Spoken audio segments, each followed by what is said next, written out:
వాస్తవానికి YSR Congress party MLA క్యాండిడేట్లకి Borra బుద్ధి ఉంటే వాలంటీర్లను వాడుకోకుండా ఉంటే నేర్చుకోవాలి. వాలంటీర్ల దగ్గర నుంచి కావాలంటే సమాచారం ఆల్రెడీ పార్టీ ఇచ్చేసింది కదా వీళ్ళకి.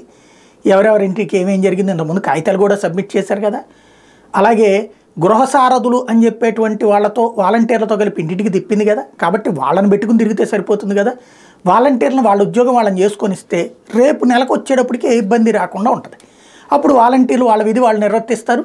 వాళ్ళు సక్రమంగా నిర్వర్తిస్తే ఈ ఎమ్మెల్యే క్యాండిడేట్కి బెనిఫిట్ కదా. కానీ రమ్మనమని తమ వెంట పెట్టుకెళ్ళడం, దాని పర్యవసానం వాళ్ళు ఉద్యోగాలు కోల్పోతూ ఉండటం. ఇక్కడ వీళ్ళ వెనకాల వెళ్ళకపోతే తర్వాత ఉద్యోగం ఉండదేమో అని భయంతో ఇప్పుడు వెళ్ళి ఇప్పుడు ఉద్యోగాలు కోల్పోతున్నారు. ఎన్నికల సంఘ నిబంధనలు కాస్త బుర్రా బుద్ధి వీళ్ళకన్నా ఉండాలి, వాలంటీర్ కన్నా ఉండాలి. పాపం వాళ్ళు ఏం చేయలేని పరిస్థితి వీళ్ళ మూలంగా. ఇప్పుడు తాజాగా మరొక 22 మంది వాలంటీర్లు రాజమహేంద్రవరం పరిధిలో 22 మంది వాలంటీర్లు సస్పెన్షన్ గురయ్యారు. వాలంటీర్లను సస్పెండ్ చేస్తూ రిటర్నింగ్ అధికారి ఆదేశాలు ఇచ్చారు.